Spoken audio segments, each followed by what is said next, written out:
bisnis. Dan kami ingin mewawancarai seputar tentang usaha laundry ini. Apakah kakak bersedia untuk kami wawancara? Oh iya, bersedia. Izinkan sebelumnya perkenalkan diri kakak terlebih dahulu. Karena nama saya Amanda Sana. Kebetulan saya pemilik dari Birs Laundry ini.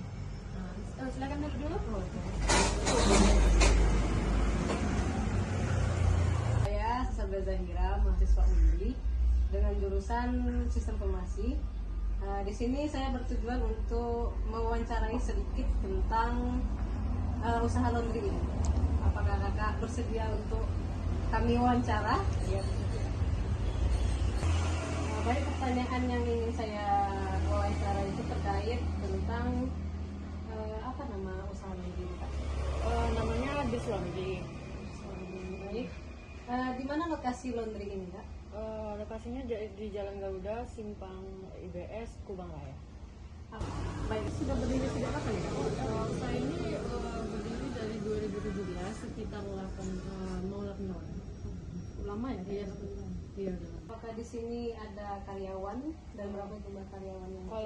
Kalau untuk sekarang tidak ada karyawan, cukup saya sendiri yang bekerja di sini. Dan lain apa saja yang ditawarkan oleh laundry? Layanan seperti cuci setrika, setrika aja.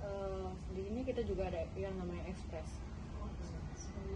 Untuk pertanyaan selanjutnya itu tentang mengenai keberlanjutan.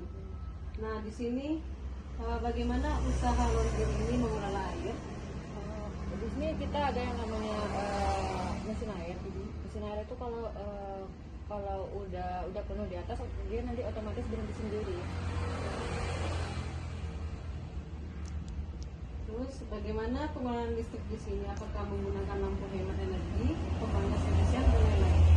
Di sini kita ada sebagian yang menggunakan lampu LED, yaitu lampu otomatis hidup sendiri.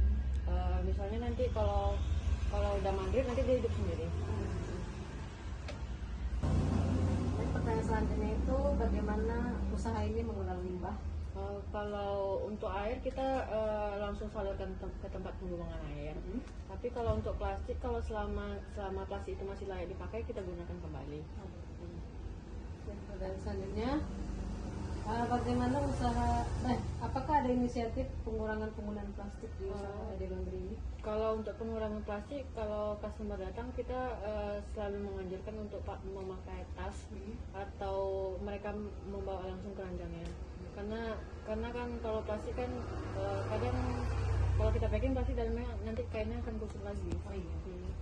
Saya akan lanjutkan pertanyaan dari teman saya tentang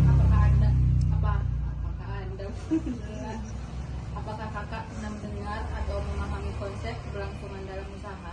Secara umum saya pernah mendengar untuk berkelanjutan. Saya tahu bahwasanya untuk usaha ini harus ramah lingkungan dan baik dalam masyarakat. Tapi untuk itu saya masih belajar untuk menerapkannya secara Siap itu, apakah kakak sudah mencoba menerapkan praktek ramah lingkungan dalam kegiatan harian? Untuk hal kecil sudah diterapkan seperti untuk menghemat air, mengurangi plastik. Apa saja tantangan dalam menerapkan usaha yang lebih keberlanjutan, misalnya biaya, kesadaran atau pelanggan? Untuk sejauh ini tantangannya itu ya, adalah biaya. Bagaimana dampak sosial usaha ini terhadap masyarakat di sekitar? Kalau untuk sekarang memang saya lagi mencari karyawan untuk meningkatkan lagi pelayanan yang lebih baik. Apakah usaha ini memperhatikan lingkungan? Untuk itu masih kami usahakan seperti mengurangi sampah plastik, menggunakan hemat air, hemat listrik. Bagaimana usaha ini menjaga keberlanjutan keuntungan? Kami menjaga kualitas layanan agar pelanggan tetap loyal. Sistem ini juga mendapat pelanggan itu pendapatan kita agar tetap stabil. Apakah etika bisnis ini diterapkan? Kalau untuk etika bisnis sangat penting. Kami tidak pernah menipu customer dengan jumlah pakaian, jumlah kiloan ataupun harga per kilo. Dari mana sabun atau deterjen diperoleh? Untuk saat ini kami masih membeli di toko grosir, tapi kalau misalnya masih ada harga yang lebih murah dan terjangkau, kami tertarik untuk mencoba. Adakah kerjasama dengan pihak lain seperti bank sampah? Untuk sekarang belum ada. Oke. Apakah kakak bersedia menerima ide baru seperti kerjasama dengan bank sampah atau edukasi pelanggan?